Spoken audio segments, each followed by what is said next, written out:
For me, Moro, it was cool, but the new technique Goku did was head scratching. You know, you guys love y'all some slander. We ain't reacted to Big Toon in a little bit, and this time, Big Toon is here to tell us the biggest problems in every Super saga.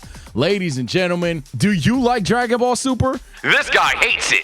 It's like, now that's gaslighting Hall of Fame, but he's going to point out every mistake in Dragon Ball Super, and it has mistakes. I love Dragon Ball Z.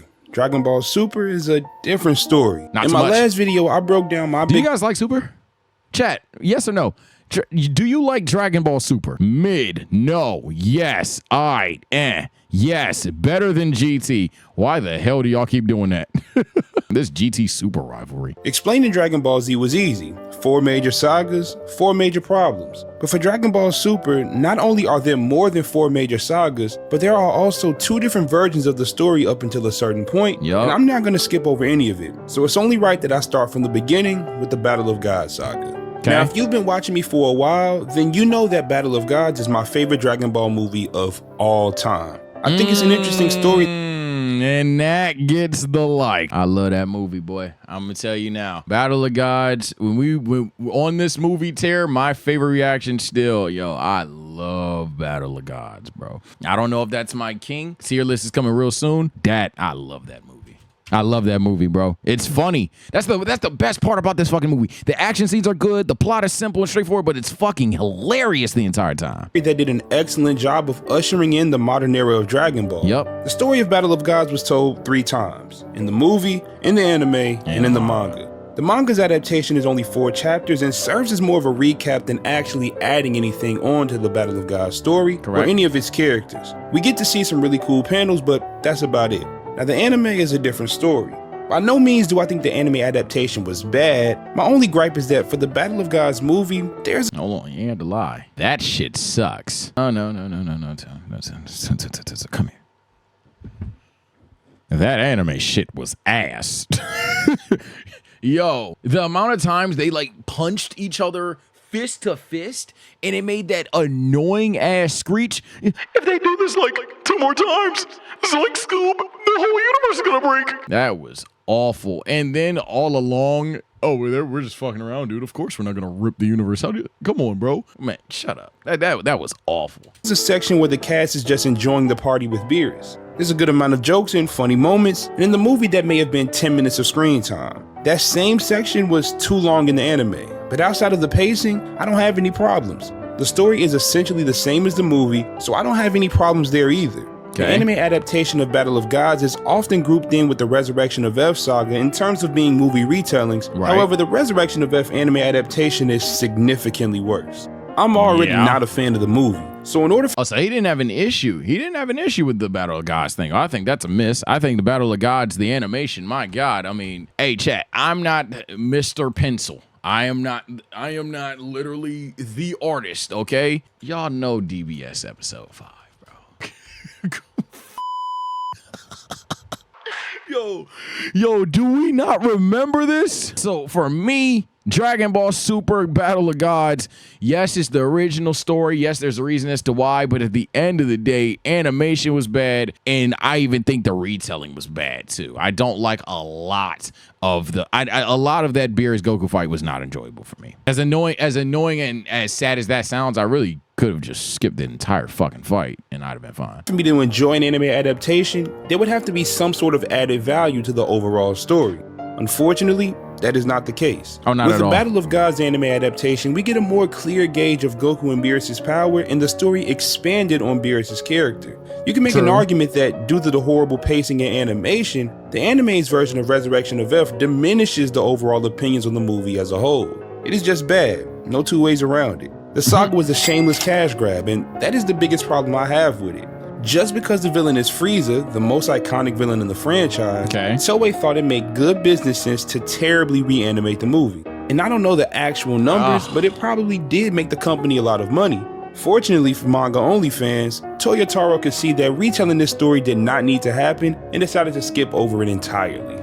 So the next— that guy Toyotaro, man. Chat, we're in good hands with that guy. I'm very optimistic when the manga comes back. Toru got it, man. Big Tori, never the little one, RIP. Toru got us, bro. Absolutely. Next major saga in Dragon Ball Super was the tournament against Universe 6. And here is where fans really start to see two different continuities in Dragon Ball Super. The overall framework for both tournaments was the same, but how the characters fought was slightly different. Goku uses the god forms in a new and interesting way, but there wasn't the great moment of Super Saiyan Blue Kaioken like the anime. Okay. I think that moment is very underrated. It's one of my favorites in the entire franchise. That's fine, fair opinion. Now, my problem with the manga version is that the fight against Hit was a little too fast. It seems like I'm nitpicking with that choice because I am. The fight with Goku and Hit was so good, and for Goku just to quit was a little disappointing. For the anime, I find myself having a nitpick there too. At the time of its release, I criticized this arc for not being exciting, but in retrospect, this arc doesn't do anything wrong to me. Yeah, it's not out of this world great, but there isn't one aspect that I can look at and say that it's responsible for the arc's problems. Vegeta didn't have to get cooked that badly, and then Goku outdoes him in base. That was kind of tough. That wasn't very nice.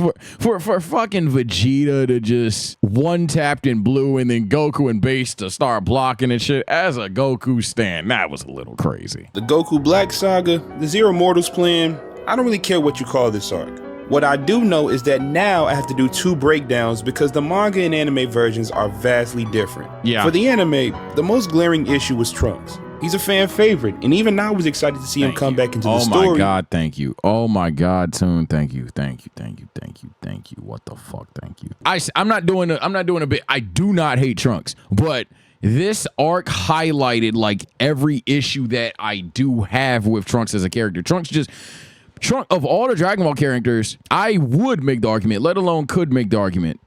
Trunks has the most like shit happens because of Zybes going on for him. Trunks can just do shit just because he's Trunks. Story moves on, forward, backwards, left, right, and it makes sense just because it's Trunks. Like, he's like the Gary Stu character of Dragon Ball, bro. And I don't dislike him, but I do dislike that. I hate the idea that Trunks, I mean, obviously you guys know how I feel about Rage, but I hate the idea that like Trunks can just casually survive this fucking long, but then Goku Black was to get absurdly strong over time. It's like, damn, Trunks, how did you live this long? Hell, how did you live with Zamasu and Black attacking you at once? Fuck it. And then the fucking Spirit Sword. Jesus.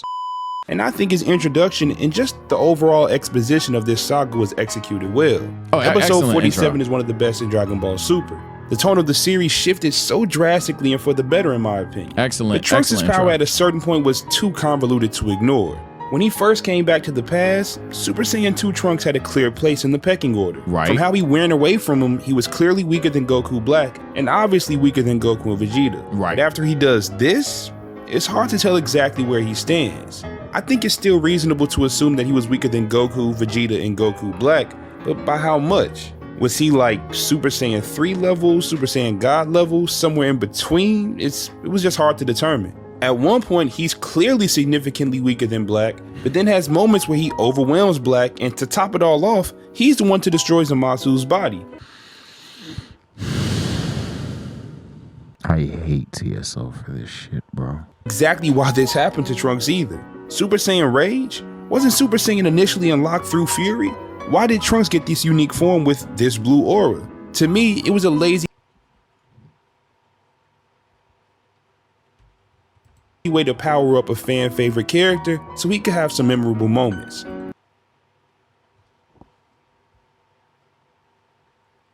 Goku Black quickly became too strong for Trunks to reasonably catch up to, so he was just thrown a new form.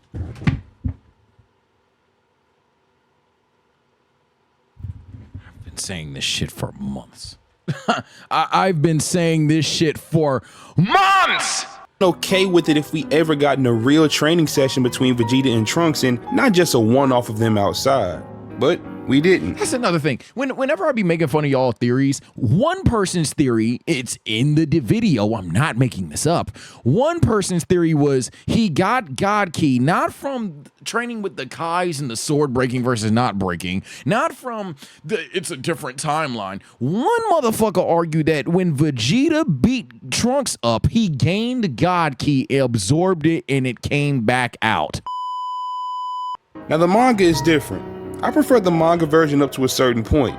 There's no Super Saiyan Rage. Vegeta uses the God. And I'm pausing it again to say, if you think I am lying, there are multiple videos. Why the fuck would I make that up? Forms in the most interesting way I've ever seen, and then a certain sequence of events occur. Zamasu fuses. That happens in both versions.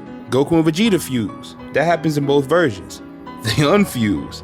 That happens in both versions. Right. But after that is where the stories begin to diverge. Goku goes on to fight Merge Zamasu by himself using perfected Super Saiyan Blue. Yep. And my problem here is similar to my problem with the anime version of this story. It's hard for me to believe Goku can fight Merge Zamasu alone. Forget the fact that they could duplicate. I know that Super Saiyan Blue Goku struggled with just Goku Black alone. So you're telling me that perfected Super Saiyan Blue is that big of a jump? Forget Goku using Hakai out of nowhere, that doesn't even bother me. It is just hard for me to go along with Goku having that kind of jump in power out of nowhere. That's not now I understand that it is extremely difficult to write a story where 80 characters are all active at the same time. Dragon Ball has never been known for its outstanding writing or attention to detail, but the power creep in this tournament was insane. The manga handled it well, but the anime, oh my goodness. Yeah. Kel and Caulifla's progression was nuts.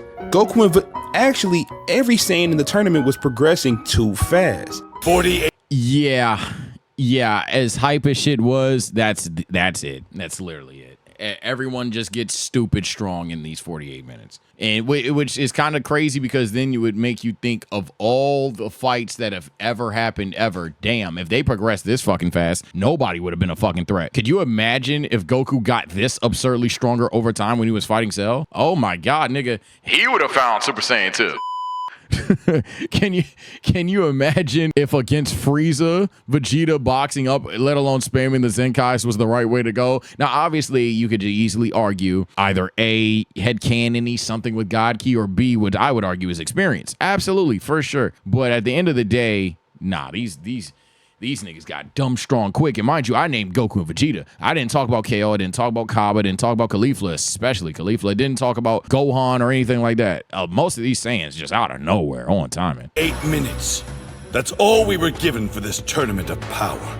We Saiyan warriors have shattered our limits, time after time. And I love the speech that Vegeta gave about the Saiyans in the tournament. It's truly inspiring, but the power creep was insane. And now that I'm at the last arc of the anime, that seems Gohan didn't get stronger. He literally did. It was just before the tournament. last arc of the anime, that seems to be a consistent theme. Dragon Ball Super's anime has an issue with power scaling. And speaking of Super's anime, that's the end of it. Now we're getting into the manga. Yeah, the manga. Do I want to spoil manga for you guys? Nah, but I'll give my opinion spoiler free. Shout out Big Tune. Shout out Big Tune, real shit. I'm gonna finish your video offline or something, because this was a good video. This was good. It was a really good video. Like, dead ass. Like, here's me clicking a like button. Oh wait, I already had to click. For the manga, for me, now obviously I've only read through it once on stream, so I don't have the best opinions necessarily, and that's fine. For me, Moro, it was cool, but the new technique Goku did was head scratcher. You know, for everybody that read the manga, you know what I'm talking about. It was cool. It did come out of nowhere. It did come out of nowhere. Come on. That was pretty fucking random. That was pretty weird. Granola, I think you just get at the Vegeta, dog. And I know some people gonna bring up what happens with one other character, but I'm gonna just say, fuck that. I'm not even gonna spoil about another character's appearance, and I just think you just let Vegeta handle that, bro.